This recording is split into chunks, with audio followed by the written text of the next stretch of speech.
Shane अब जिन्हो की बताई हुई कंस्ट्रक्शन साइट पर जाता है। वहां पर ऑलरेडी जिन्हो मिस्टर वाइट नाम के एक आदमी के साथ होता है एंड वो लोग कंस्ट्रक्शन साइट का मुआयना ले रहे होते हैं। मिस्टर वाइट जो होता है वो एक फेंग शुई मास्टर होता है। फेंग शुई एक चाइनीज आर्ट्स होती है जिसकी मदद से कोई भी बिल्डिंग को कहां पर बनाना चाहिए उस चीज का पता लगाया जाता है। मिस्टर वाइट भी फेंग शुई मास्टर ही होता है। मिस्टर वाइट जिन्हो को बताता है कि फेंग शुई के मेजरमेंट के हिसाब से ये जगह जो है वो बहुत ज्यादा बढ़िया है, क्योंकि ये जगह माउंटेन्स के पास है, एलिवेटेड है एंड यहाँ पर वाटर की सप्लाई भी है और इस चीज से जिन्हो को फ्यूचर में काफी ज्यादा फायदा होगा। मिस्टर वाइट जिन्हो को दिलासा देता है कि उसकी कंस्ट्रक्शन साइट बहुत ज्यादा सही जगह पर है, इसीलिए उसे किसी चीज की चिंता करने की जरूरत नहीं है। मिस्टर वाइट के ये कहने पर जिन्हो मिस्टर वाइट को बताता है कि कंस्ट्रक्शन साइट पर काफी ज्यादा वर्कर्स के साथ हादसे हो रहे हैं, कभी वो बिल्डिंग से नीचे गिर जा रहे हैं तो कभी कुछ। जिन्हो कहता है कि उसे ये चीज काफी ज्यादा इलॉजिकल लग रही है कि बिल्डिंग के ऊपर इतने ज्यादा स्क्रूज को ठीक से कसने के बाद भी स्क्रूज लूज हो जा रहे हैं एंड वर्कर्स जो है वो नीचे गिर के मारे जा रहे हैं। जिन्हो ये भी बताता है कि कंस्ट्रक्शन साइट के जो वर्कर्स हैं उनकी सिर्फ कंस्ट्रक्शन साइट पर ही जान नहीं जा रही है, वो लोग अगर अपने घर पे भी जा रहे हैं तो उनके घर में भी बहुत ज्यादा हादसे हो रहे हैं। इस चीज की वजह से उनकी कंस्ट्रक्शन साइट पर मैन पावर जो है वो काफी ज्यादा कम हो चुकी है एंड अब इस प्रोजेक्ट को बनने में काफी ज्यादा समय लगने वाला है। जिन्हो मिस्टर वाइट से कहता है मेरे लिए ये मानना नामुमकिन है कि इस जगह पर कुछ भी गलत नहीं है और सब चीज इस जगह के बारे में बढ़िया है। तभी वहाँ पर शेन आता है। शेन जिन्हो की बात को सुन लेता है, जिसके बाद शेन जिन्हो को बताता है कि इस जगह के साथ जरूर कुछ ना कुछ गलत है और ये चीज बहुत ज्यादा ही भयानक है। मिस्टर वाइट शेन को पहली नजर में देखकर बिल्कुल ही पसंद नहीं करता एंड वो जिन्हो से पूछता है कि यह आदमी कौन है, लेकिन तभी शेन कहता है कि इस चीज से फर्क नहीं पड़ता कि ये जगह माउंटेन्स या वाटर के पास में है। शेन जल्दी से जल्दी उस जगह का मुआयना करता है एंड उसे पता चलता है कि उस जगह पर एक अजीब चीज रखी हुई है जिसकी वजह से इन सभी वर्कर्स की जान जा रही है। शेन बताता है कि इस कंस्ट्रक्शन साइट के जो पास में पॉन्ड है, अगर उसके अंदर क्लाउडी एंड अक्यूमुलेटेड माना हो तो इस धरती का बेस्ट फेंग शुई मास्टर भी उसे बाहर नहीं निकाल पाएगा। शेन की बात सुनकर जिन्हो शेन से कहता है कि उन्हें इस चीज के बारे में क्या करना चाहिए। क्या वो तब तक के लिए इस काम को रोक दे जब तक के लिए यहाँ पर प्रॉब्लम है, क्योंकि वो अभी तक इस चीज का पता नहीं लगा पाए हैं कि इस कंस्ट्रक्शन साइट पर इतने ज्यादा हादसे किस चीज की वजह से हो रहे हैं। शेन जिन्हो की बात सुनकर उससे कहता है कि उसे टेंशन लेने की कोई जरूरत नहीं है, क्योंकि इस जगह की जमीन के अंदर किसी ने कुछ चीज दफना रखी है और अगर उस चीज को बाहर नहीं निकाला गया तो वो लोग शॉपिंग स्ट्रीट के इस कंस्ट्रक्शन साइट के काम को कंप्लीट नहीं कर पाएंगे एंड उन्हें इस कंस्ट्रक्शन साइट को कंप्लीट करने में काफी ज्यादा प्रॉब्लम्स का सामना करना पड़ेगा। शेन को इतना बोलता हुआ देखकर मिस्टर वाइट शेन को अपने बारे में बताते हैं। वो कहते हैं कि उनका नाम बाइक्वेन है एंड सभी लोग जानते हैं कि वो फेंग शुई के कितने बड़े मास्टर हैं। उन्होंने हजारों लोगों के लिए काउंटलेस प्रॉपर्टीज के बारे में कंसल्ट किया है, जो चीज ये दर्शाती है कि उनकी फेंग शुई स्किल्स जो है वो काफी ज्यादा सुपीरियर है। बाइक्वेन यानी कि मिस्टर वाइट शेन से कहते हैं कि क्या वो उनकी पसंद की गई जगह को क्वेश्चन कर रहा है। शेन ये बात सुनकर कहता है असल में बात यह है कि मैं अभी अपनी लाइफ के प्राइम मोमेंट में जी रहा हूँ, लेकिन मैं आपके स्किल्स को क्वेश्चन नहीं कर रहा। मैं जानता हूँ ये जगह काफी ज्यादा बढ़िया है, लेकिन हर समय चौकन्ना रहना भी बहुत बढ़िया चीज होती है ना। शेन की इस बात को सुनकर बाइक्वेन और ज्यादा चिढ़ जाता है, जिसके बाद वो शेन को टॉन्ट मारता है एंड कहता है कि वो शेन के बताए गए तरीकों को फॉलो करेंगे एंड इस चीज का पता लगाएंगे कि क्या सच में इस कंस्ट्रक्शन साइट पर किसी चीज को बरी किया गया है या नहीं। इस चीज के लिए शेन मान जाता है, जिसके बाद शेन की बताई गई जगह पर खुदाई की जाती है। शेन की बताई गई जगह को 5 मीटर डीप खोदने के बाद भी वहां से कुछ हाथ नहीं लगता, जिसके बाद जो वर्कर खुदाई कर रहा होता है वो ये चीज जिन्हो को बताता है। जिन्हो इस बात को सुनकर उस वर्कर को कहता है कि उसे अभी भी खोदते रहना है। इस चीज के बाद जिन्हो शेन की तरफ देखता है जो कि अभी मुस्कुरा रहा होता है। जिन्हो को शेन के ऊपर इतना ज्यादा भरोसा नहीं होता। जिन्हो खुद से क्वेश्चन करता है कि क्या सच में शेन फेंग शुई आर्ट को समझता है। जिन्हो को इस चीज का भी गिल्ट होता है कि उसे शेनशिंग को कॉल करके यहाँ पर बुलाना नहीं चाहिए था, क्योंकि अब अगर वो लोग बाइक्वेन को ऑफेंड कर देते तो फ्यूचर में उन्हें कोई फेंग शुई का अच्छा मास्टर नहीं मिल पाएगा। तभी वो वर्कर जो कि गड्ढा खोद रहा होता है उसे जमीन के अंदर से एक चीज मिलती है, जिसके बाद वो जमीन के अंदर से उस चीज को निकाल कर सभी को दिखाता है। शेनशिंग उस बॉक्स को देखता है जिसे कि जमीन से भी निकाला गया था। शेनशिंग उस वर्कर को उस बॉक्स को खोलने को कहता है। जैसे ही उस बॉक्स को खोला जाता है तो उसके अंदर एक बहुत ही खराब ऑरा के साथ एक नाइफ पड़ा मिलता है। बाइक्वेन एंड जिन्हो उस नाइफ को देखकर काफी ज्यादा शॉक्ड हो जाते हैं। जिन्हो शेनशिंग से एंड बाइक्वेन से पूछता है कि क्या उसे इन चीजों के बारे में पता है, जिसके बाद बाइक्वेन जिन्हो को कहता है कि क्या उसने अभी रिसेंटली किसी को ऑफेंड किया या क्या उसकी अभी किसी के साथ लड़ाई झगड़ा चल रहा है। जिन्हो इस चीज पर मना करता है। बाइक्वेन जिन्हो को बताता है कि ये नाइफ एक इविल थिंग है, अगर तुम इसे किसी के घर के नीचे बरी कर देते हो तो वो घर तबाह हो जाएगा, और अगर इसे किसी कंस्ट्रक्शन साइट के नीचे दबाया जाता है तो उस कंस्ट्रक्शन साइट पर काफी ज्यादा घोस्ट आ जाता है। जिन्हों इस बात को सुनकर काफी ज्यादा शॉक्ड हो जाता है, जिसके बाद वो बाइकवैन से किसी सॉल्यूशन के बारे में पूछता है, लेकिन बाइकवैन इस चीज के बारे में कुछ नहीं जानता था। बाइकवैन जिन्हों को कहता है कि उन्हें शन से इस चीज के बारे में पूछना चाहिए। शन उस नाइफ को ध्यान से देखता है, जिसके बाद शन डिसाइड करता है कि वो उस नाइफ को अपने घर पर लेकर जाएगा, इससे जिन्हों को कोई प्रॉब्लम नहीं होगी। शन की इस बात को सुनकर जिन्हों काफी ज्यादा खुश हो जाता है। तभी बाइकवैन शन से माफी मांगते हुए उससे उसके स्कूल के बारे में पूछता है, ताकि वो फ्यूचर में शन के स्कूल में आके उससे मिल सके।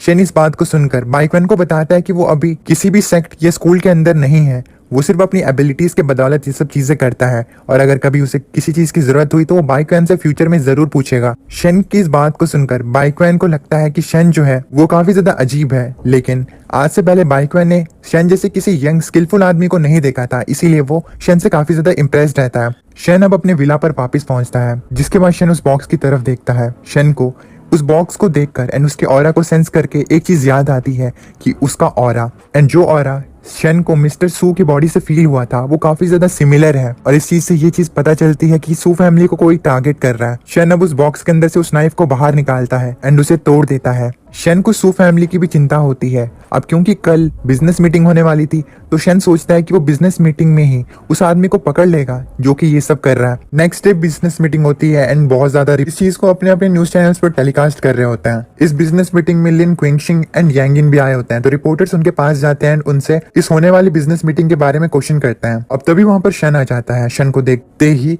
क्विंगशिंग की आंखें चमक जाती हैं, जिसके बाद वो शन के ऊपर पॉइंट करती है एंड उसे कहती है कि उस जैसा आदमी इस जगह पर कैसे हो सकता है। क्विंगशिंग चिल्लाकर हंगामा कर देती है कि शन जो है वो अब उसकी फैमिली का हिस्सा नहीं है, तो अगर वो यहाँ पर ली फैमिली का एक मेंबर बनकर आया है तो वो सिक्योरिटी से कहकर शन को बाहर फिकवा देगी। शन ये सुनकर क्विंगशिंग से कहता है कि उसकी फैमिली को इतनी बड़ी फैमिली नहीं है कि वो ली फैमिली का नाम इस्तेमाल करते हुए इस पार्टी में आए। ये सुनकर क्विंगशिंग चिढ़ जाती है, जिसके बाद वो सिक्योरिटी गार्ड से कहकर शन को बाहर फिकवाने की बात करती है, लेकिन तभी उसकी ये बाजी उल्टी पड़ जाती है जब सिक्योरिटी गार्ड्स उसका ही हाथ पकड़कर उसे बाहर फेंकने लगते हैं एंड उसे ये कहते हैं कि वो स्पेशल गेस्ट को ऐसे परेशान नहीं कर सकती। क्विंगशिंग खुद को छुड़वाने की कोशिश करती है, लेकिन उसकी कोई भी कोशिश काम नहीं आती। दूसरी ओर सुवान अब स्टेज के ऊपर आती है। उसे देखते ही सभी लोग उसकी तारीफ करने लगते हैं। सुवान आज सभी आए हुए गेस्ट को बताती है कि इस बिजनेस मीटिंग का स्पेशल गेस्ट ऑफ ऑनर जो है वो शेनशिंग है।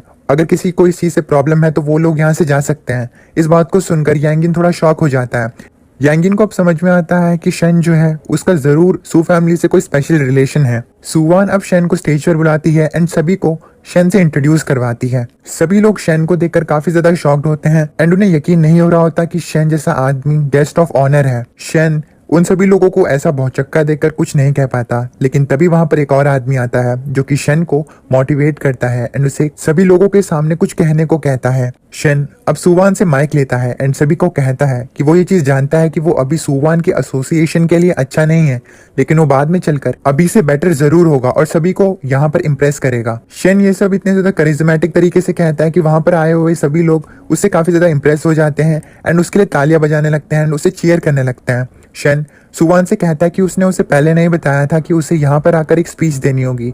सुवान शन से कहती है कि क्या उसे ऐसा लगता है कि उसने अभी अच्छी स्पीच नहीं दी, क्योंकि उसने अभी बहुत ही बढ़िया स्पीच दी है। तभी वहां पर मिस्टर सू आते हैं जो कि उसी आदमी के साथ होते हैं जिसने कि अभी शन को मोटिवेट किया था। मिस्टर सू शन को अपने दोस्त शन कुआन से इंट्रोड्यूस करवाते हैं। शन कुआन जो होता है वो मिस्टर सू के कंस्ट्रक्शन वर्क जो कि विंशिंग में होने वाला था उसके इंचार्ज होता है, और इसीलिए दूसरे फैमिली मेंबर्स का शन कुआन के बारे में जानना जरूरी होता है। जैसे ही शन चेन कुआन की तरफ देखता है तो उसे चेन कुआन से एक अजीब सा ऑरा महसूस होता है। चेन कुआन के हाथ में एक ब्रेसलेट होता है जिसकी तरफ शन देखता है, जिसके बाद शन रिस्पेक्टफुली चेन कुआन से उस ब्रेसलेट के बारे में पूछता है एंड उसे उतारने के लिए कहता है। शन की बात चेन कुआन को बिल्कुल समझ में नहीं आती एंड वो शन से इस चीज के बारे में पूछता है। शन चेन कुआन को बताता है कि जिस ब्रेड चेन को उसने पहना हुआ है, यानी कि जिस ब्रेसलेट को उसने पहना हुआ है, उसे भूत इस्तेमाल करते हैं एंड वो ब्रेसलेट सिर्फ भूतों को अट्रैक्ट करता है, और अगर चेन कुआन उस ब्रेसलेट को पहने रखता है तो उसकी फैमिली बहुत ही बड़े डिजास्टर्स को सफर करेगी, उसकी फैमिली तबाह हो जाएगी, इसीलिए उसे उस ब्रेड चेन को पहनने से पहले सोचना चाहिए। इस बात को सुनकर चेन कुआन थोड़ा ऑफेंड हो जाता है एंड वो शन से कहता है कि उसके बेटे को वो ब्रेसलेट टेम्पल से मिला है। टेम्पल के मॉन्क्स ने उन्हें बताया है कि ये ब्रेसलेट अच्छे फॉर्चून की एक निशानी है। चेन कुआन शन से क्वेश्चन करता है कि आखिर टेम्पल के मॉन्क्स उसे झूठ क्यों कहेंगे। शन इस बात को सुनकर थोड़ा सोचता है, जिसके बाद वो कहता है कि ये चीज़ पॉसिबल है कि चैन क्वान का बेटा एक इविल टेम्पल में गया हो। ये बात सुनकर चैन क्वान बहुत ही ज्यादा गुस्सा हो जाता है, जिसके बाद वो अपने सबसे ज्यादा पावरफुल आदमी स्कारफेस को आगे बुलाता है एंड शैन की अकल को ठिकाने लगाने के लिए कहता है। स्कारफेस आगे आता है। स्कारफेस बहुत ज्यादा लंबा और हट्टा कट्टा आदमी होता है। चैन क्वान मिस्टर सू से माफी मांगता है कि उसे ये सब करना पड़ रहा है। मिस्टर सू सुवान की तरफ देखते हैं, जो कि थोड़ी चिंता में होती है। मिस्टर सू सुवान को कहते हैं कि क्या वो शैन की मदद नहीं करने वाली। सुवान इस चीज के बारे में सोचती है, जिसके बाद वो शांत होकर अपने ग्रैंडफादर को बताती है कि शैन की फैमिली ने उसके साथ इतना सब किया, जिसकी वजह से वो अब इस पोजीशन में है, और अगर यहाँ पर शैन हार जाता है तो उसकी फैमिली को भी इस चीज का भुगतान करना होगा। लेकिन अगर शैन इस मुसीबत को पार नहीं कर पाया तो वो सू फैमिली के लिए सूटेबल भी नहीं होगा। यानी कि यही चीज शन का टेस्ट होने वाली थी सू फैमिली के लिए। सुवान अपने ग्रैंडफादर से कहती है कि उसे शन पर बहुत ज्यादा भरोसा है। शन ने अभी तक सुवान को बिल्कुल भी डिसअपॉइंट नहीं किया है। अब स्कारफेस एंड शन की फाइट स्टार्ट हो जाती है। स्कारफेस शन पर अपना पंच मारता है, जिसे कि शन इजीली अवॉइड कर लेता है। शन अब अपनी पावर का इस्तेमाल करते हुए स्कारफेस को एक पंच में दूर गिरा देता है। स्कारफेस नीचे जमीन पर जाकर गिरता है। स्कारफेस यहाँ से समझ जाता है कि वो अपनी फिजिकल एबिलिटीज की मदद से शन को नुकसान नहीं पहुंचा पाएगा और ना ही उसे हरा पाएगा। इसीलिए अब वो चैन क्वान को अपनी कल्टीवेशन पावर्स को इस्तेमाल करने के बारे में पूछता है। चैन क्वान स्कारफेस को कहता है कि जो कुछ भी वो इस्तेमाल करना चाहे वो कर सकता है, जब तक वो शेनशिंग को हरा सकता है सब कुछ वैलिड रहेगा। इस बात को सुनकर स्कारफेस अब एक्टिव हो जाता है एंड वो अपने मार्शल आर्ट्स को एक्टिवेट कर लेता है। स्कारफेस की एनर्जी पूरे एरिया में फ्लो होने लगती है। शन समझ जाता है कि स्कारफेस लगभग सेकंड लेवल ऑफ क्वी रिफाइनिंग में तो जरूर है, या फिर उससे ज्यादा। शन भी अब अपनी कल्टीवेशन आर्ट को इस्तेमाल करने लगता है। स्कारफेस जैसे ही शन के ऑरा को देखता है तो उसे पता चलता है कि शन जो है वो उससे ज्यादा ताकतवर है। स्कारफेस समझ जाता है कि शन से फाइट करते हुए उसे बहुत ज्यादा टेक्निक्स का इस्तेमाल करना होगा, जिसके बाद स्कारफेस अपनी स्पीड को बढ़ा देता है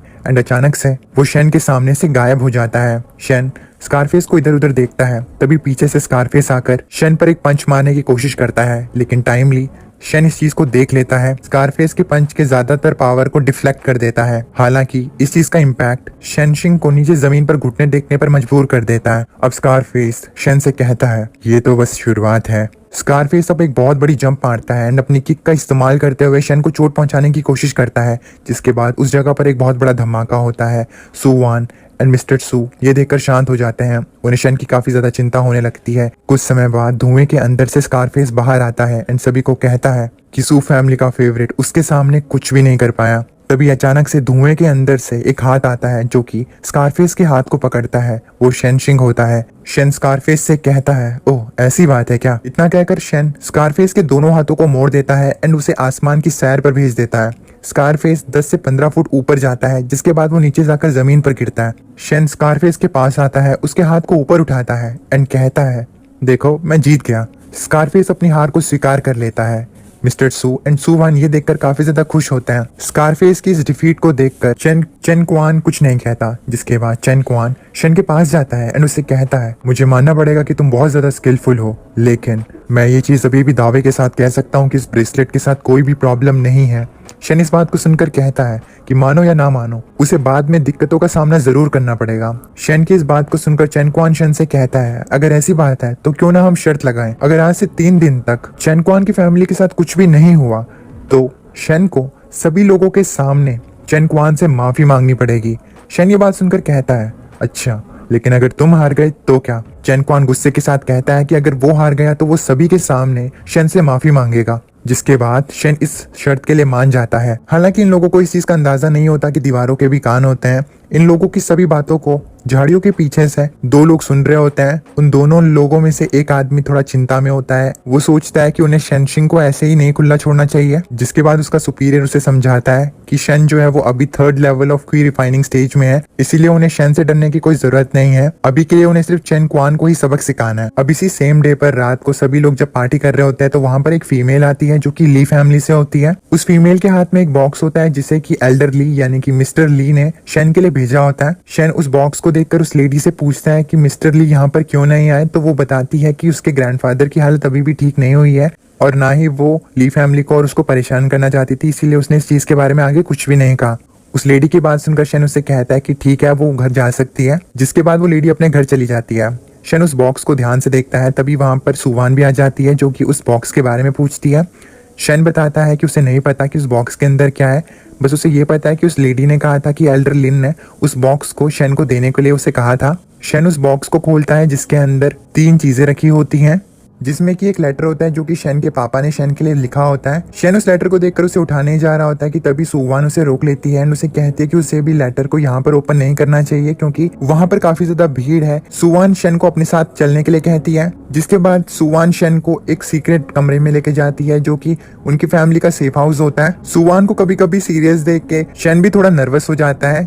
शन खुद को शांत करता है। सेफ हाउस के अंदर सुवान भी नहीं होती एंड वो बाहर पार्टी में होती है। शन अब उस लेटर को खोलता है जो कि उसके फादर ने उसके लिए लिखा होता है। शन के फादर उस लेटर में शन को बताते हैं कि शन का फ्यूचर जो है वो काफी ज्यादा अनसर्टेन है, यानी कि उसके साथ कुछ भी हो सकता है, लेकिन ड्रैगन की लेगेसी यानी कि ड्रैगन की विरासत की मदद से वो आने वाले समय को अच्छे से टैकल कर लेगा। शन के फादर शन को उसकी मदर के बारे में बताते हैं। शन की मदर एक ऑर्डिनरी पर्सन होते हैं जो कि अभी क्योटो जापान में रह रहे होते हैं। उनका नाम जोया शन होता है। हालांकि शन के फादर शन को ये बताते हैं कि वो अभी जाकर अपनी मदर को नहीं देख सकता है और ना ही उनसे मिल सकता है। अगर शन अभी अपनी मदर को मिलने गया विदाउट बीइंग पावरफुल तो वो बहुत जल्दी ही मारा जाएगा। शन के फादर शन को ये बताते हैं कि उसे एब्सोल्यूट पावर चाहिए, तब जाकर ही वो अपनी मदर से मिल पाएगा।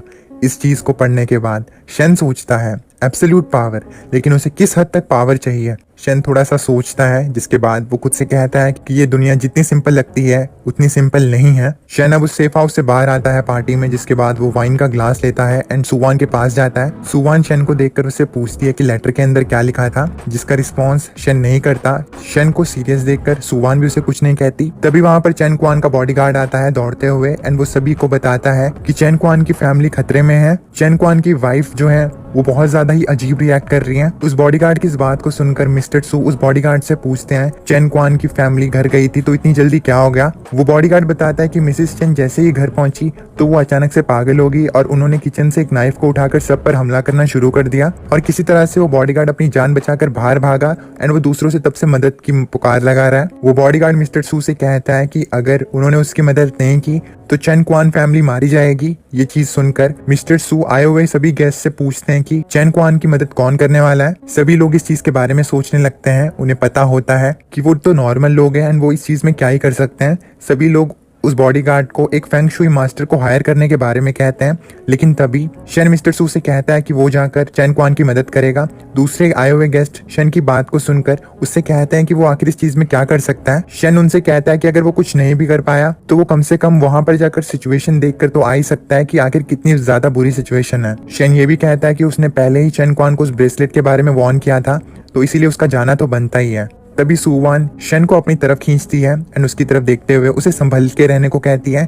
शन मुस्कुराता है एंड वो कहता है कि वो जरूर संभल के रहेगा। अब शन उस बॉडीगार्ड के साथ चैन क्वान के मैंशन पर पहुंचता है जहां पर मिसेस चैन को चेन से बांध कर रखा गया होता है। स्कारफेस भी वहां पर होता है जो कि चैन क्वान की मदद करता है उसकी वाइफ को शांत करने में। स्कारफेस चैन क्वान को बताता है कि अभी के लिए तो उनकी वाइफ मूव नहीं कर सकती है, लेकिन ये नहीं कहा जा सकता कि वो कब तक ऐसे शांत बैठी रहेंगी। ये सुनकर चैन क्वान कहता है कि उन्हें जल्दी से एक फेंग शुई मास्टर को ढूंढना होगा। अब मैं यहाँ पर बता देता हूँ कि फेंग शुई मास्टर को आप एक तांत्रिक की तरह ले सकते हो। फेंग शुई मास्टर्स जो होते हैं वो 5 एलिमेंट्स का इस्तेमाल करते हुए ये बताते हैं कि कहाँ पर एनर्जी का फ्लो सही है और कहाँ पर नहीं। मतलब वही हो गया कि वो बताते हैं कि प्रेत आत्मा कहाँ पर है या नहीं, मतलब इसको ऐसे ही समझ लो। चैन क्वान को अब शन की कही हुई बात याद आती है। चैन क्वान स्कारफेस से कहता है कि जैसा कि शन ने कहा था कि ये ब्रेसलेट तंगी करने वाला है, तो वैसा तो नहीं हो सकता। चैन क्वान को अभी विश्वास नहीं हो रहा होता कि एक ब्रेसलेट उसकी फैमिली को इतना ज्यादा तंग करेगा। तभी वहां पर शन आ जाता है। शन को वहां पर देखकर चैन क्वान थोड़ा इरिटेट हो जाता है एंड वो शन से पूछता है कि वो यहाँ पर क्या कर रहा है। शन चैन की इस बात को सुनकर उससे कहता है, ओह मुझे लगा तुम्हारी फैमिली खतरे में है और तुम्हें मदद की जरूरत है, इसलिए मैं यहाँ पर आ गया। चैन क्वान शन की इस बात को सुनकर उससे कहता है कि उसने जरूर अपने आदमी को भेजा था बाहर किसी से मदद मांगने के लिए, लेकिन उसने अपने आदमी से शन को यहाँ पर बुलवाने के लिए नहीं कहा था। चैन क्वान की इस बात को सुनकर शन शिंग मुस्कुराते हुए उससे कहता है, अरे तुम इस चीज के बारे में टेंशन मत लो, ये छोटी सी चीज है। बल्कि शन चैन के हाथ में पहना हुआ उस ब्रेसलेट को देखता है, जिसके बाद शन चैन क्वान से कहता है, मिस्टर चैन अगर आपने अपने ब्रेसलेट को अभी तक नहीं फेंका तो बहुत ज्यादा देर हो जाएगी। इसी दौरान वहां पर चैन क्वान का बेटा आ जाता है जो कि शन से कहता है कि ये ऑब्जेक्ट यानी कि वो ब्रेसलेट जो है वो उसने बुद्धा टेम्पल से लिया है और आखिर वो बुद्धा टेम्पल से ली गई इस दिव्य चीज को ऐसे ही कैसे फेंक सकते हैं। इस चीज पर चैन क्वान भी कहता है कि अब तो उसके बेटे ने भी कह दिया है कि उन्होंने ये ब्रेसलेट साउथ बुद्धा टेम्पल से लिया है, जो कि अपेरेंटली यहाँ से 100 किलोमीटर दूर है। तो अगर वो टेम्पल इविल है तो वो टेम्पल की जो चीजें जो कि हजारों किलोमीटर दूर है वो वहां से चेन कुआन की फैमिली को नुकसान कैसे पहुंचा सकते हैं।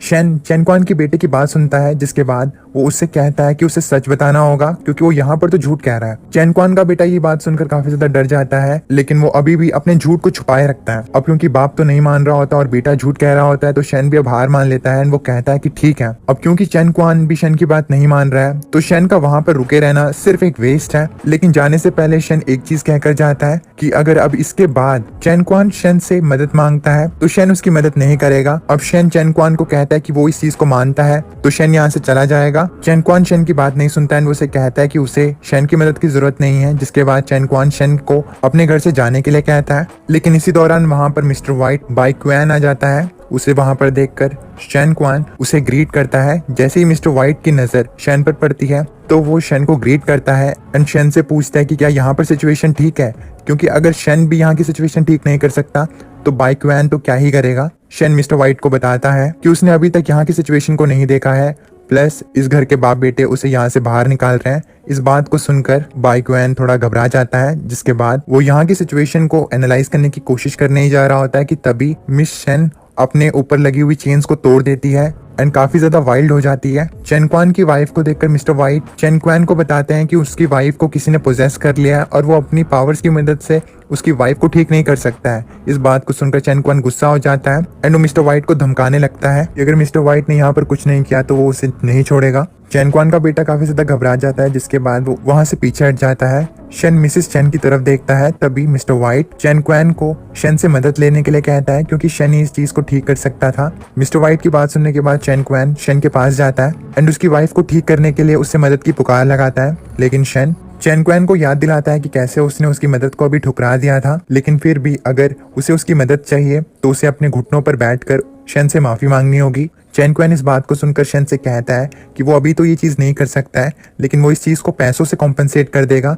चेन कुआन शेन से कहता है कि वो उसे $50 मिलियन देगा। ये सुनकर शेन इस चीज के बारे में सोचने लगता है, लेकिन तभी उसकी नजर चेन कुआन के पीछे खड़े बॉक्सेस की तरफ जाती है, जिसके अंदर काफी ज्यादा एक्सपेंसिव हर्ब्स रखे होते हैं। शेन सोचता है कि भले ही चेन कुआन उसे $50 मिलियन देने की बात कर रहा है, लेकिन ये पैसे जो हैं वो बाद में चल के तो खत्म हो ही जाएंगे। प्लस शेन के पास अभी भी जिन्हों की दी गई प्रॉपर्टी एंड पैसा तो है ही, जहाँ से उसको पैसिव इनकम हो ही रही है। तो उसके लिए अभी के लिए बेस्ट यही रहेगा कि जो पीछे क्लोजेट में रखे हुए हर्ब्स हैं वो पैसों की जगह चेन कुआन से मांगे। शेन की इस बात को सुनकर चेन कुआन थोड़ा घबराने लगता है, जिसके बाद शेन चेन कुआन को ये बात कहता है कि ऐसी बात नहीं है कि वो चेन कुआन की मदद नहीं करना चाहता। असल में बात यह है कि जब भी शेन किसी के लिए फाइट करता है तो इसमें उसकी काफी ज्यादा एनर्जी जो है वो खत्म हो जाती है, जिसके बाद उसे दोबारा से एनर्जी को रिगेन करने के लिए काफी ज्यादा हर्ब्स की मदद लेनी पड़ती है। शेन की इस बात को सुनकर चेन कुआन मान जाता है एंड उसे वो क्लोजेट में रखे हुए सभी हर्ब्स को दे देता है। शेन भी अब चेन कुआन की मदद करने के लिए राजी हो जाता है, जिसके बाद वो चेन कुआन के हाथ में लगे हुए ब्रेसलेट को मांगता है। चेन कुआन अभी भी हिचकिचा रहा होता है, जिसके बाद शेन चेन कुआन पे चिल्लाता है एंड उसे ब्रेसलेट देने को कहता है, जिसके बाद चेन कुआन शेन को ब्रेसलेट दे देता है। शेन उस ब्रेसलेट को लेता है एंड अपनी पावर की मदद से उसे तोड़ देता है। शेन के उस ब्रेसलेट को तोड़ते ही अचानक से मिस चेन की हालत भी ठीक हो जाती है एंड वो बेहोशी के मारे गिर जाता है। चेन कुआन अपनी बीवी के पास जाता है। शेन के इस टैलेंट को देखकर मिस्टर व्हाइट शेन की तारीफ करने लगते हैं। तभी शेन चेन कुआन से उसके बेटे के बारे में पूछता है, जिसके बाद शेन की नजर चेन कुआन के बेटे की तरफ जाती है, जो कि वहीं पर खड़ा होता है। वो थर थर कांप रहा होता है। चेन कुआन का बेटा शेन को बताता है कि इसमें उसका कोई भी हाथ नहीं है, जिसके बाद वो वहां से भागने लगता है। लेकिन तभी उसे स्कारफेस पकड़ लेता है एंड शेन के पास लेकर आ जाता है। स्कारफेस अब शेन से पूछता है कि उन्हें क्या करना चाहिए, जिसके बाद शेन उसे कहता है कि अभी के लिए उनके लिए यहाँ पर बात करना तो ठीक नहीं रहेगा, इसीलिए उन्हें चेन कुआन के बेटे को शेन के घर पर लेकर जाना चाहिए ताकि वो आगे की बात कर सकें। अब ये लोग लॉन्ग वाई माउंटेन विला, जो कि शेन का ही विला होता है, वहां पर पहुंचते हैं। वहां पर पहुंचने के बाद स्कारफेस चेन कुआन के बेटे को बहुत पीटता है एंड उसे पूछता है कि उसे वो ब्रेसलेट कहाँ से मिला था, जिसके बाद चेन कुआन का बेटा ब्रेसलेट की सच्चाई के बारे में बताने के लिए मान जाता है। दूसरी ओर शेन स्कारफेस के बारे में सोचता है कि स्कारफेस जो है वो उसकी बहुत ज्यादा मदद कर रहा है, और तो और स्कारफेस ने ये भी कहा था कि अब से वो शेन का डिसिपल बन जाएगा। जबकि शेन ने उसे कहा था कि अगर वो उसका डिसिपल बन जाता है तो इसमें कोई प्रॉब्लम तो नहीं है, लेकिन वो अपने डिसिपल को कोई सैलरी नहीं दे पाएगा। ये सुनकर स्कारफेस ने उससे कहा था कि उससे सैलरी की टेंशन नहीं है जब तक उसे यहाँ पर खाना मिल रहा है तो, और इसीलिए अब से स्कारफेस जो है वो जेनोस की तरह शेन से चिपक गया है। मीनवाइल चेन कुआन का बेटा अब सच्चाई बताना शुरू करता है। वो कहता है कि आज से 1 महीने पहले जब वो नानफाओ टेम्पल पर पूजा कर रहा था तब वो वहां पर एक आदमी से मिला। शेन चेन क्वान के बेटे को पूरी बात बताने को कहता है। चेन क्वान का बेटा कहता है कि वो नानफाओ टेम्पल पर एक आदमी से मिलता है। नानफाओ टेम्पल चाइना का सबसे ज्यादा बड़ा और फेमस टेम्पल है, तो ये मानना उसके लिए भी मुश्किल है कि वहां पर वो एक ऐसे स्कैमर से मिला जिसने कि उसे इस चीज में फंसा दिया। चेन क्वान का फैमिली बिजनेस बहुत ज्यादा बड़ा है और इसीलिए जायज सी बात है कि उनके जान के पीछे बहुत सारे लोग पड़े हो सकते हैं जो कि उनसे चिढ़ते हों, और ये बात चेन क्वान के बेटे को भी पता है। इसीलिए वो किसी ऐसे अरे गहरे से तो उस ब्रेसलेट को नहीं लेता, लेकिन क्योंकि वो एक ऐसे स्कैमर से मिलता है जो कि उसे उस ब्रेसलेट के बारे में बताता है। चेन क्वान का बेटा कहता है कि जिस दिन वो उस आदमी से मिला था तो उस दिन उन्होंने काफी ज्यादा खाना खाया। उस आदमी ने चेन क्वान के बेटे को बताया था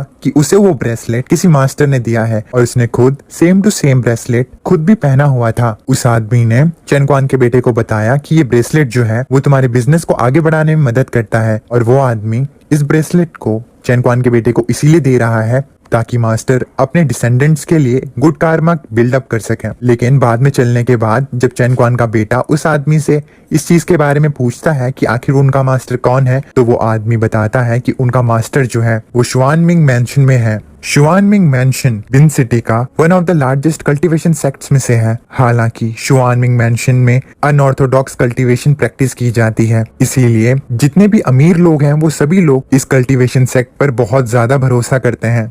शेन कहता है कि अगर सबको ये चीज पता है कि ये लोग अनऑर्थोडॉक्स कल्टीवेशन करते हैं, यानी कि इविल कल्टीवेशन को प्रैक्टिस करते हैं, तो सभी लोग इनके साथ क्यों जुड़ रहे हैं। चेन क्वान का बेटा शेन को बताता है कि ऐसा इसीलिए है क्योंकि जो अच्छी सेक्ट्स हैं, जो कि हेवन सेक्ट्स होती हैं, वो हर किसी की मदद नहीं करते हैं, और इसीलिए मजबूरी में आके खुद के बिजनेस को आगे बढ़ाने के लिए या फिर पैसा कमाने के लिए ये लोग अनऑर्थोडॉक्स सेक्ट्स को ज्वाइन करते हैं। चेन क्वान का बेटा कहता है कि क्या फर्क पड़ता है कि शुआनमिंग मैंशन में अनऑर्थोडॉक्स कल्टीवेशन प्रैक्टिस की जाती है, जब तक वो लोग उन्हें पैसा कमाने में मदद कर रहे हैं तब तक उनके लिए कुछ चीजें गंवाना इस चीज में कोई भी बुरी बात नहीं है।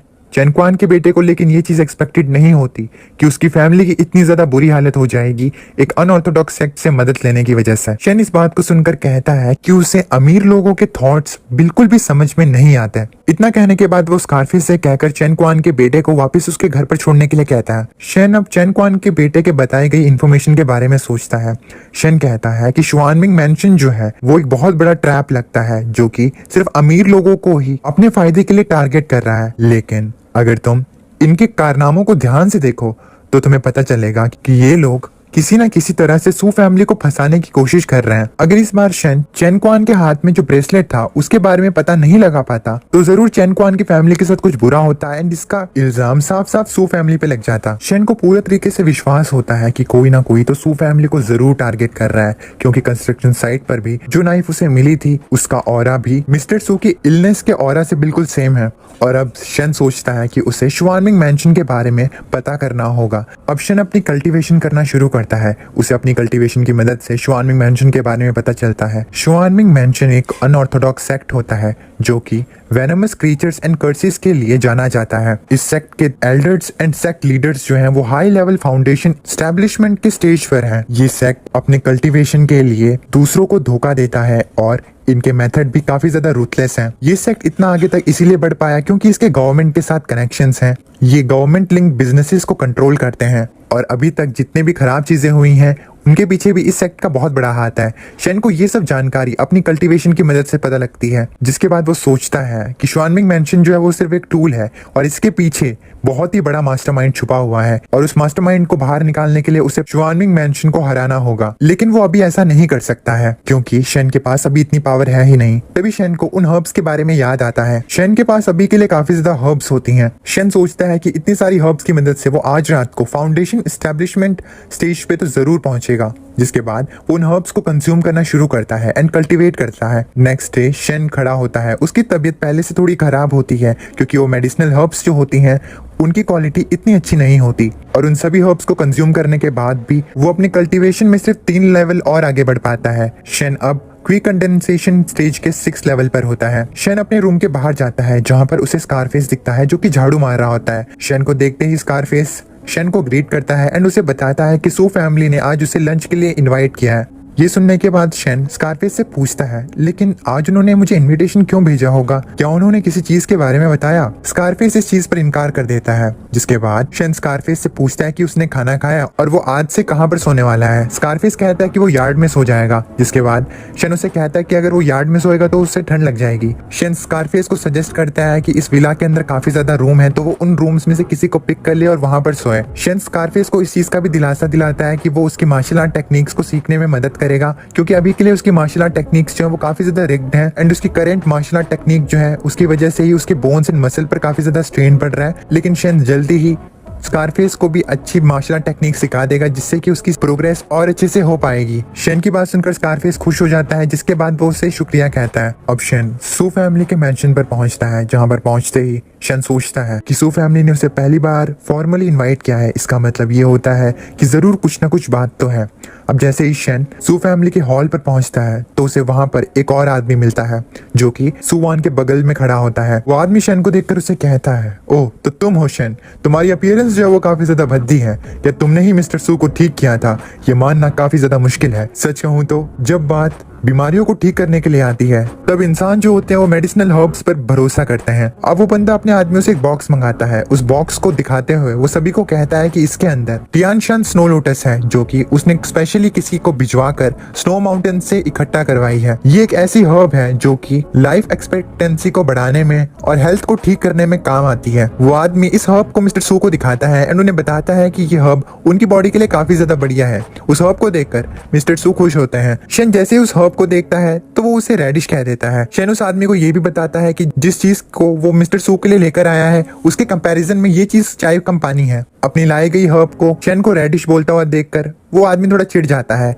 शन अपनी जेब से एक बॉक्स को निकालता है जिसके अंदर एक पिल होती है। शन उस पिल को मिस्टर सू को दिखाता है एंड उन्हें बताता है कि ये पिल स्पिरिट रिप्लेनिशिंग एलिक्सर है, जिसे कि शन ने कल रात को बनाया था। ये पिल जो है वो मिस्टर सू के बॉडी के फाउंडेशन को स्ट्रेंथन करेगी और उनकी वाइटैलिटी को प्रमोट करेगी कंटिन्यूअसली। इस पिल को देखने के बाद वो आदमी शन की बहुत ज्यादा बेइज्जती करता है एंड उस पिल को एलिमेंट्री स्कूल के बच्चों की कैंडी बताता है। ये सुनकर शन उस आदमी को गुस्से से बताता है कि ये पिल जो है इसकी कीमत करोड़ों में है। इतना कहते ही इन दोनों आदमियों के बीच में बहस हो जाती है। ये लोग एक दूसरे के लाए गए प्रेजेंट की बेइज्जती करने लगते हैं। तभी वो आदमी सुवान के पास जाता है एंड सुवान का हाथ पकड़ते ही शन को बताता है कि वो बहुत जल्दी ही सुवान से शादी करने वाला है, क्योंकि उसका बैकग्राउंड अच्छा है, उसके पास पैसे हैं, ब्ला ब्ला ब्ला। एंड शन जो है वो एक गरीब लाचार जानवर है, इसीलिए शन जैसा आदमी जो कि दूसरों के रिसोर्सेज पर जी रहा है उसे सू फैमिली में खाना खाने का कोई हक नहीं है। वो आदमी शन से ये भी कहता है कि अगर सुवान की शादी उससे हो जाती है तो इस चीज से उन दोनों की फैमिलीज को बहुत ज्यादा फायदा होगा एंड उन दोनों की फैमिली को काफी ज्यादा फाइनेंशियल सक्सेस मिलेगी। शन इस बात को सुनकर उस आदमी से कहता है, पैसा पैसा पैसा, क्या पैसे के अलावा तुम्हें किसी और चीज के बारे में फिक्र नहीं है? शादी का मतलब बिजनेस नहीं होता। शादी जो है वो प्यार को दर्शाती है, ना कि पैसों को। और अगर तुम्हें पैसे ही कमाने हैं तो शादी करने का क्या मतलब बनता है? इस बात को सुनकर वो आदमी चिढ़ जाता है एंड वो शन को कहता है कि उसका ये मतलब नहीं है कि वो सुवान से प्यार नहीं करता। उसके ये कहते ही शन उस आदमी का हाथ सुवान से छुड़वाता है एंड सुवान के पास चला जाता है, जिसके बाद शन उस आदमी को बताता है कि उसके पैसे लिमिटेड हैं, जबकि टैलेंट एबिलिटी जो है वो फ्यूचर के लिए बहुत ज्यादा ही इंपॉर्टेंट है। शन उस आदमी से कहता है कि शन की आंखों में वो आदमी बिल्कुल वर्थलेस है। ये सुनकर वो आदमी काफी ज्यादा गुस्से में आ जाता है, जिसके बाद वो शन पर पंच कर देता है। शन सुवान को अपने पीछे छुपा लेता है। जैसे उस आदमी का पंच शन के रिब्स पर लगता है तो उस आदमी के हाथ की हड्डी टूट जाती है। इस चीज से वो काफी ज्यादा जोर जोर से रोने लगता है एंड उसके सारे बॉडीगार्ड्स उसके पास इकट्ठा हो जाते हैं। वो आदमी शन को धमकाता है कि वो आने वाले दिनों में शन को जरूर सबक सिखाएगा।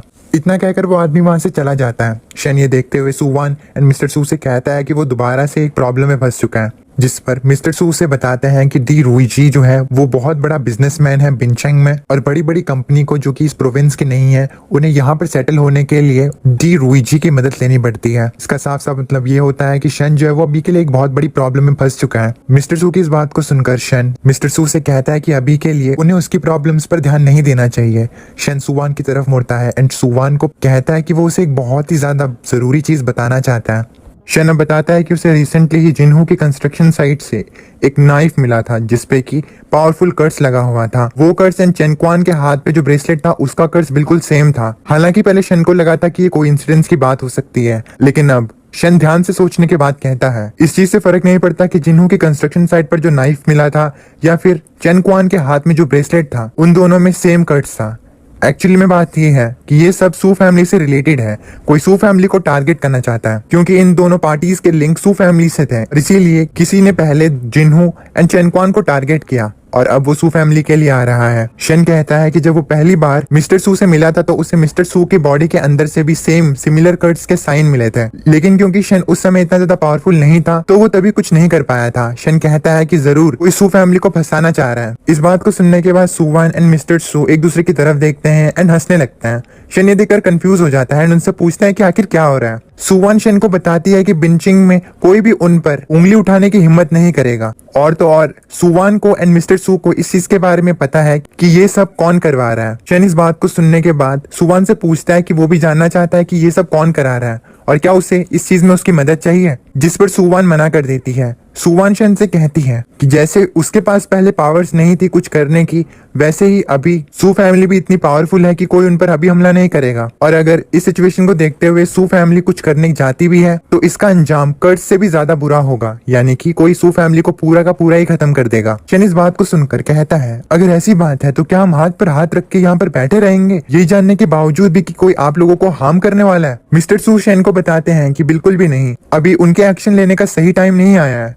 ये सुनकर शन और कंफ्यूज हो जाता है, जिसके बाद सुवान सू फैमिली के बैकग्राउंड के बारे में शन को बताती है। सुवान शन को जिंगडू के बारे में बताती है जिसके बारे में शन ने सिर्फ सुना होता है। सुवान रिवील करती है कि सू फैमिली जो है वो जिंगडू में एक बहुत ज्यादा सुपीरियर फैमिली में से थी, लेकिन जिंगडू में कुछ चेंजेस की वजह से उसके ग्रैंडफादर को एंड उसे बाहर निकाल दिया गया। जिसके बाद मिस्टर सू एंड सुवान ने बहुत मेहनत की। बिंगचेंग में 2 साल तक स्टैब्लिश होने के बाद उन्होंने अपनी सारी दौलत इकट्ठा की एंड वो बिंगचेंग में एक जानी मानी फैमिली बन गया। सुवान बताती है कि कोई भी व्यक्ति या फिर कोई भी फैमिली जो है वो हमेशा के लिए ताकतवर नहीं रह सकती और इसी वजह से उनके एनिमीज को उनकी लोकेशन का पता चल गया था बाद में। सुवान खुद को एंड अपने ग्रैंडफादर को लकी बताती है कि वो इस तरह की लाइफ जी पा रहे हैं एक भयानक बैटल के बाद भी। सुवान के इस बैकग्राउंड को सुनने के बाद शन सुवान से कहता है कि भले उसे नहीं पता है कि सू फैमिली में क्या हुआ था, लेकिन वो एक चीज का प्रॉमिस सुवान को जरूर करता है कि वो उसकी बेइज्जती का बदला जरूर लेगा। इस बात को सुनकर सुवान शन से कहती है कि क्या उसे ऐसा लगता है कि उन्होंने पहले बदले के बारे में नहीं सोचा। सुवान अभी भी उस बेइज्जती को नहीं भूल पाई है जो कि जिंगडू के लोगों ने की थी। सुवान शन को बताती है कि वो एक दिन अपने दुश्मनों को बेइज्जती का स्वाद जरूर चखाएगी। तभी सुवान को याद आता है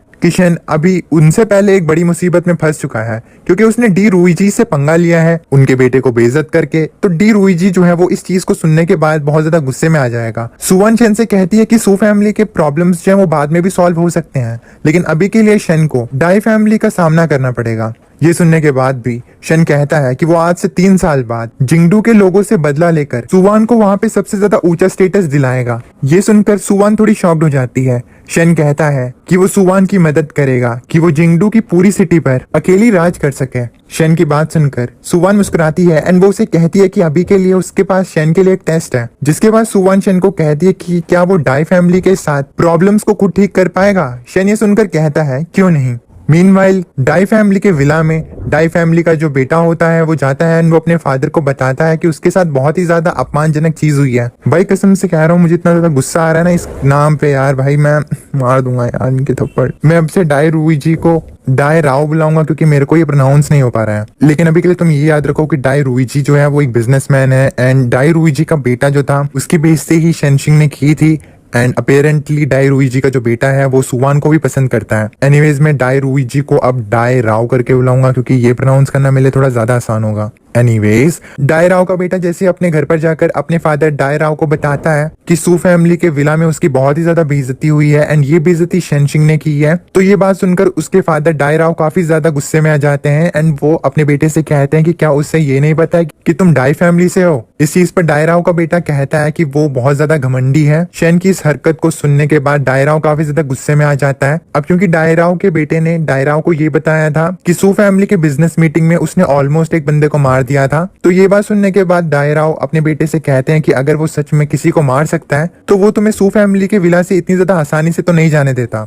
जिसके बाद डायराओ खुद तैयार होता है शन से मिलने के लिए। जाते हुए डायराओ अपने बेटे को ये कह के जाता है कि अगर वो तुम्हें मार सकता था तो वो वहीं पे मार देता, लेकिन उसने तुम्हें नहीं मारा और ये सब हमारे फैमिली के नाम की वजह से है। अपने फादर को रेडी होता हुआ देखकर डायराओ का बेटा अपने फादर से पूछता है कि क्या वो शन को सबक सिखाने के लिए जा रहा है। डायराओ अपने बेटे को कहता है कि उन्हें इस अपॉर्चुनिटी का फायदा उठाना चाहिए और इस सिचुएशन के बदौलत उन्हें सू फैमिली से पैसे निकलवाने चाहिए। डायराओ का प्लान होता है कि वो इस बेइज्जती का बदला सू फैमिली से पैसे निकलवा कर एंड सुवान की शादी अपने बेटे से करवा कर लेगा। अब डायराओ अपने बॉडीगार्ड्स के साथ सू फैमिली के मेंशन पर पहुंचता है, जहां पर पहुंचते ही वो अपने अकड़, ईगो एंड घमंड के साथ इतने सारे सर्वेंट्स को उसे रोकने के बावजूद भी बेखौफ सू फैमिली के मेंशन के अंदर जाता है। एंड वहां पर जाकर जब वो किसी को नहीं देखता तो वो और ज्यादा गुस्सा हो जाता है एंड वो अब चिल्लाते हुए कहता है कि क्या सू फैमिली अपने गेस्ट को वेलकम भी नहीं करेगी। ये बात सुनते ही शन बीच में कहता है, ओह तो तुम हो डायराओ, डाइचाओ के फादर। हाँ। शन डायराओ के सामने सोफे पे बैठा होता है। शन को इस तरह बैठा हुआ देखकर डायराओ पूछता है कि क्या वही वो आदमी है जिसने कि उसके बेटे के ऊपर हाथ उठाया था। शन कहता है कि उसके बेटे ने मिस्टर सू के सामने ऊंची आवाज से बात की और इसीलिए उसके बेटे को सबक सिखाना जरूरी था। शन को इस चीज का भी गिल्ट फील हो रहा होता है कि वो इतने बड़े आदमी के सामने आर्ग्यूमेंट कर रहा है।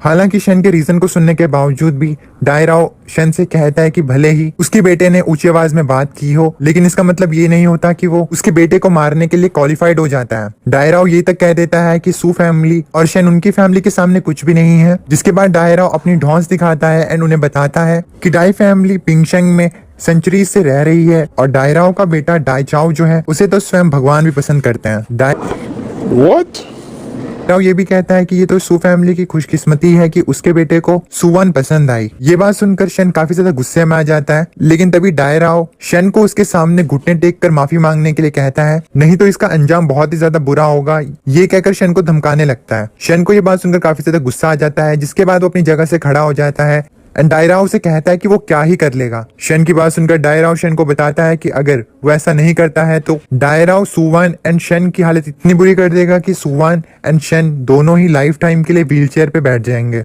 इस बात को सुनने के बाद शन अपनी पावर का इस्तेमाल करता है एंड वो डायराओ के ऊपर एक कर्ट्स प्लेस कर देता है, जो कि सीधा जाके डायराओ के सर पे लगता है एंड डायराओ को सर दर्द होने लगता है, जिससे कि वो जोर जोर से चिल्लाने लगता है एंड वो शन से पूछता है कि आखिर उसने उसके साथ क्या किया। शन डायराओ को कहता है कि उसने सू फैमिली को एंड उसे चैलेंज किया और इसका अंजाम तो उसे भुगतना पड़ेगा। तभी अचानक से डायराओ का सर दर्द ठीक हो जाता है एंड डायराओ को लगता है कि ये शन की एक ट्रिक थी। इतना सब हो जाने के बाद डायराओ काफी ज्यादा गुस्से में आ जाता है एंड वो शन को धमकाते हुए वहां से चला जाता है कि शन को बाद में इस चीज का भुगतान करना पड़ेगा। शन जाते जाते डायराओ को योर वेलकम कह के विदा कर देता है। तभी वहां पर सुवान एंड मिस्टर सू आते हैं। सुवान शन से पूछती है कि क्या सब चीजें ठीक हो गई हैं। शन कहता है कि उसने डायराओ के ऊपर एक कर्स को प्लेस कर दिया है, जो कि उसकी हेल्थ तो खराब नहीं करेगा लेकिन उसकी मेंटालिटी को जरूर डैमेज करेगा। ये चीज सुनते ही सुवान एंड मिस्टर सू थोड़े अमेज रह जाते हैं। शन सुवान एंड मिस्टर सू को बताता है कि आज से 3 दिन बाद डायराओ जो है वो उनके पास आएगा और घुटने टेक कर माफी मांगेगा, लेकिन तब तक के लिए शन को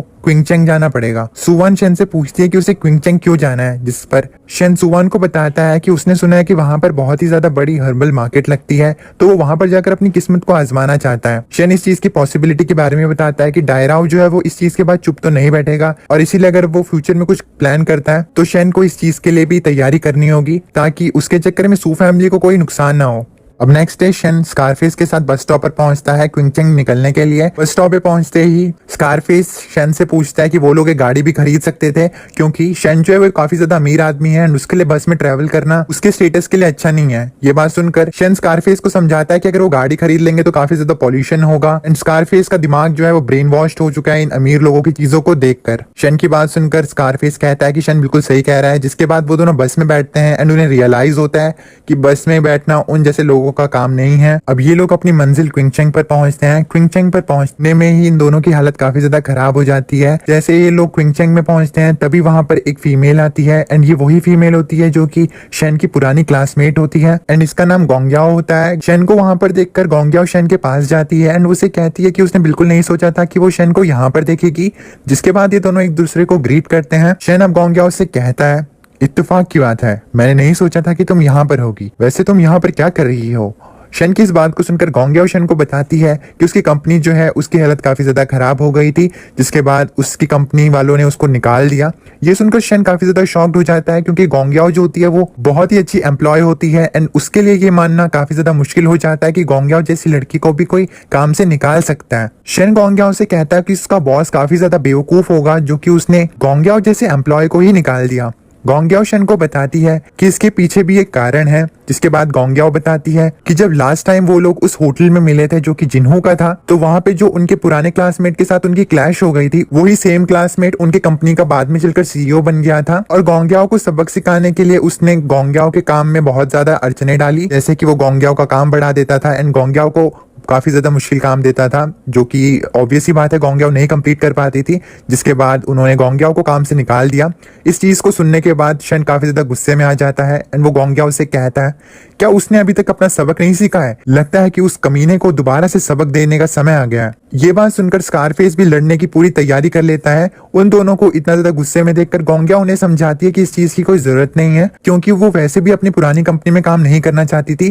प्लस उसकी बड़ी बहन जो है उसने क्विंगचेंग में अपनी कंपनी खोली है और उसे वहां पर मदद की जरूरत है, इसलिए गोंग्याओ जो है वो अपनी बहन की मदद करने के लिए ही क्विंगचेंग में आई है। गोंग्याओ की बात सुनने के बावजूद भी शन एंड स्कारफेस को गोंग्याओ की बात पर यकीन नहीं होता, लेकिन गोंग्याओ उन्हें समझाती है कि जो कुछ भी वो बोल रही है वो बिल्कुल सच है एंड उसकी बहन जो है वो आगे उनका वेट कर रही है। तभी अचानक से वहां पर एक और फीमेल कैरेक्टर आती है जो कि शन की तरफ देखती है। अब क्योंकि शन ने तो अपने नॉर्मल कपड़े पहने होते हैं, तो वो फीमेल शन को एक गरीब आदमी समझ लेती है। अपेरेंटली ये फीमेल कैरेक्टर गोंग्याओ की बहन होती है। गोंग्याओ की बड़ी बहन गोंग्याओ से पूछती है कि वो इस बार किस कूड़े के डब्बे से अपने फ्रेंड को ढूंढ कर लेकर आई है। गोंग्याओ अपनी बड़ी बहन से शन को इंट्रोड्यूस करवाती है। वो बताती है कि शेनशिंग एंड वो दोनों सेम यूनिवर्सिटी से ही पढ़े हैं एंड शन काफी ज्यादा काइंड है क्योंकि उसने गोंग्याओ की काफी ज्यादा मदद की है। शन का नाम सुनते ही गाड़ी के अंदर से एक और आदमी जो कि गोंग्याओ की बड़ी बहन का बॉयफ्रेंड होता है, वो विंडो से बाहर निकलता है, सबको ग्रीट करता है एंड शन से कहता है कि क्या वो वही आदमी है जो कि आजकल बिंगचेंग सिटी में काफी ज्यादा फेमस हो रखा है और क्या वही फ्यूचर सन इन लॉ है सू फैमिली का। शन का इस चीज के जवाब देने से पहले ही गोंग्याओ की बड़ी बहन कहती है कि ये बिल्कुल भी वो आदमी नहीं हो सकता, क्योंकि सू फैमिली का सन इन लॉ नॉर्मल से कपड़े पहनकर टूरिस्ट बस में क्यों ही घूमेगा। गोंग्याओ की बड़ी बहन अपने बॉयफ्रेंड को सभी से इंट्रोड्यूस करवाती है एंड उसका नाम शानिंग बताती है, जिसके बाद गोंग्याओ की बड़ी बहन सभी को गाड़ी में बैठने के लिए कहती है एंड वो सख्ती से स्कारफेस एंड शन को ये भी कहती है कि अगर उन्होंने गोंग्याओ के साथ कुछ करने की कोशिश की तो उन्हें इस चीज का भुगतान करना होगा। अपनी गर्लफ्रेंड के इतने रूड बिहेवियर के लिए शानिंग इन दोनों से माफी मांगता है, जिसके बाद ये लोग एक बहुत ही ज्यादा एक्सपेंसिव होटल में जाते हैं जहां पर गोंग्याओ की बड़ी बहन सभी लोगों के लिए काफी ज्यादा डिशेस ऑर्डर कर देती है, लेकिन इसके बावजूद भी वो उन्हें और ज्यादा ट्रीट देना चाहती है। लेकिन शन इस चीज के लिए मना कर देता है क्योंकि टेबल पे जितना भी खाना रखा होता है शन कहता है कि वो ही खाना वो पूरा नहीं खा पाएंगे। इस चीज पर गोंग्याओ की बहन शन से कहती है कि इस खाने के सारे पैसे वो देने वाली है और वो लोग इस चीज की टेंशन ना लें। इस चीज के लिए शन शुक्रिया कहता है। शन को समझ में आता है कि गोंग्याओ की बड़ी बहन जो है वो भले ही बाहर से काफी ज्यादा टफ हो, लेकिन वो अंदर से बहुत ज्यादा ही नरम दिल की है एंड शन इस चीज का भी शुक्रिया अदा करता है कि गोंग्याओ अपनी बड़ी बहन की तरह नहीं है। कुछ समय बाद गोंग्याओ की बड़ी बहन गोंग्याओ से एक आने वाली मीटिंग के बारे में बात करती है, जिसमें कि गोंग्याओ को भी अपनी बड़ी बहन के साथ जाना था। गोंग्याओ के ये पूछने पर कि उनकी मीटिंग किसके साथ है, उसकी बड़ी बहन बताती है कि उनकी मीटिंग चेयरमैन ली के साथ है। चेयरमैन ली का नाम सुनते ही गोंग्याओ थोड़ी घबरा जाती है, क्योंकि चेयरमैन ली जो होता है वो काफी ज्यादा बदनाम होता है अपने परवर्ट एक्ट्स के लिए। गोंग्याओ अपनी बहन से पूछती है कि क्या उसे इस चीज का डर नहीं है। इस पर गोंग्याओ की बड़ी बहन गोंग्याओ को समझाती है कि उनका जो बिजनेस है उसमें उन्हें इन जैसे घटिया लोगों के साथ भी डील करना पड़ता है। अगर वो लोग इनसे डील करना नहीं सीख पाते हैं तो उनका बिजनेस जो है वो आगे नहीं चलेगा। अब क्योंकि चेयरमैन ली के कनेक्शंस ऑलरेडी डाई फैमिली के साथ होते हैं एंड डाई फैमिली बहुत ही ज्यादा इन्फ्लुएंशियल होती है, शानिंग गोंग्याओ एंड उसकी बड़ी बहन के साथ मीटिंग को अटेंड करने के लिए मना कर देता है। इस चीज पर गोंग्याओ की बड़ी बहन अपने बॉयफ्रेंड से कहती है कि उसे वहां पर आने की कोई जरूरत भी नहीं है। वैसे डाई फैमिली का नाम सुनते ही शन कहता है, डाई फैमिली, मैं तुम्हारे साथ चलूंगा। ये बात सुनकर गोंग्याओ की बड़ी बहन थोड़ी शॉक हो जाती है। उसे समझ में नहीं आते कि शन ने ऐसा क्यों कहा। तभी शन बीच में स्कारफेस को दिखाता है। स्कारफेस अपनी बॉडी को फ्लॉन्ट करता है। शन इस चीज से दिखाता है कि स्कारफेस की मदद से वो लोग चेयरमैन ली को सबक सिखा सकते हैं अगर वो कोई गंदी हरकत करता है तो। गोंग्याओ की बहन इस आइडिया के बारे में सोचती है एंड उसे ये आइडिया पसंद आता है, लेकिन ये लोग डायरेक्टली शन एंड स्कारफेस को अपने साथ मीटिंग रूम में नहीं लेकर जाने वाले थे। गोंग्याओ की बड़ी बहन कहती है कि वो लोग शन एंड स्कारफेस को तब कॉल करेंगे जब कुछ गलत होने वाला होगा। इस चीज के लिए शन मान जाता है। जिसके बाद क्विंगचेंग एट जियान, जो कि कंपनी का नाम है, वहां पर गोंगयाओ एंड उसकी बड़ी बहन पहुंचते हैं। चेयरमैन ली गोंगयाओ की बहन के सबमिट किए गए पेपर्स को देखता है एंड कहता है कि वो छोटे बिजनेसेस के साथ वैसे तो डील नहीं करता है। इस चीज पर गोंगयाओ की बड़ी बहन कहती है कि हाँ, उसे इस चीज के बारे में पता है और इसीलिए वो इस चीज को अप्रिशिएट करते हैं कि चेयरमैन ली उनके साथ काम कर रहे हैं। गोंगयाओ की बड़ी बहन कहती है कि अगर उन्हें किसी भी चीज की जरूरत हो तो वो इस चीज के बारे में पूछ सकते हैं। ये चीज सुनते ही चेयरमैन ली के इरादे मानो बदल जाते हैं। चेयरमैन ली गोंगयाओ की तरफ देखता है एंड वो गोंगयाओ से उसकी एज एंड नाम पूछता है, जिसका जवाब गोंगयाओ दे देती है। अब चेयरमैन ली गोंगयाओ को अपने थाइस पर बैठने के लिए कहता है। इसको तो साले को मर जाना चाहिए वैसे। चेयरमैन ली गोंगयाओ की बड़ी बहन को कहता है कि वो पेपर्स को ऐसे ही साइन करना चाहता है। ये चीज सुनते ही गोंगयाओ की बड़ी बहन गोंगयाओ को अपने पीछे छुपा लेते हैं एंड चेयरमैन ली को ये कहते हैं कि उसने पहले कभी इस तरह से कॉन्ट्रैक्ट्स को साइन करने के बारे में नहीं सुना है और ये चीज काफी ज्यादा ही इनअप्रोप्रिएट है। ये चीज सुनते ही चेयरमैन ली का ईगो काफी ज्यादा हर्ट हो जाता है, जिसके बाद वो गोंगयाओ को अपनी तरफ खींचता है एंड कहता है कि बिजनेस में ये सब तो चलता है। चेयरमैन ली अब गोंगयाओ को मोलेस्ट करने लगता है एंड गोंगयाओ की बड़ी बहन से कहता है कि वो गोंगयाओ के साथ एक प्राइवेट डिस्कशन करेगा एंड यहाँ पर अब गोंगयाओ की बड़ी बहन की कोई जरूरत नहीं है। इस चीज को सुनते ही गोंगयाओ की बड़ी बहन जल्दी से जल्दी शेन को कॉल लगा देती है। शेन इस चीज का ही इंतजार कर रहा होता है। वो बॉस ऑफिस के बाहर होता है। जिसके बाद स्कारफेस एंड शेन उस कमरे के अंदर पहुंचते हैं जहां पर गोंगयाओ एंड ये सब होते हैं। शेन को देखते ही चेयरमैन ली शेन से पूछता है कि वो कौन है, जिस पर शेन आगे आता है, गोंगयाओ को छुड़ाता है एंड चेयरमैन ली से हाथ मिलाते हुए कहता है, मेरा नाम शेन है, क्या तुमने मेरा नाम नहीं सुना? शेन का नाम सुनते ही जैसे ही चेयरमैन ली शेन से हाथ मिलाता है तो उसे पता चल जाता है कि शेन आखिर कौन है। शेन जोर से चेयरमैन ली का हाथ दबाता है, जिससे कि चेयरमैन ली दर्द से थर थर कांपने लगता है। शेन चेयरमैन ली से कहता है, चेयरमैन ली, क्या आपको लगता है कि हम दोनों का मिलना किस्मत में लिखा था? चेयरमैन ली इतनी ज्यादा दर्द में होता है कि वो अब शेन से माफी मांगता है। जिसके बाद शेन चेयरमैन ली का हाथ छोड़ता है एंड वो उसे पेपर्स को साइन करने के लिए कहता है। चेयरमैन ली दर्द के मारे कॉन्ट्रैक्ट को साइन कर देता है। अब ये सभी लोग वहां से जाने लगते हैं। चेयरमैन ली बाहर आता है, इन सबको जाते हुए देखता है। गोंगयाओ की बड़ी बहन शेन से कहती है कि क्या उसका ये करना ठीक रहेगा? शेन कहता है कि उसे इस चीज की चिंता करने की कोई जरूरत नहीं है। मीनवाइल चेयरमैन ली चेयरमैन डाई को शेन के इस कारनामे के बारे में बताता है एंड जल्दी से उन्हें उसकी कंपनी में आने के लिए कहता है।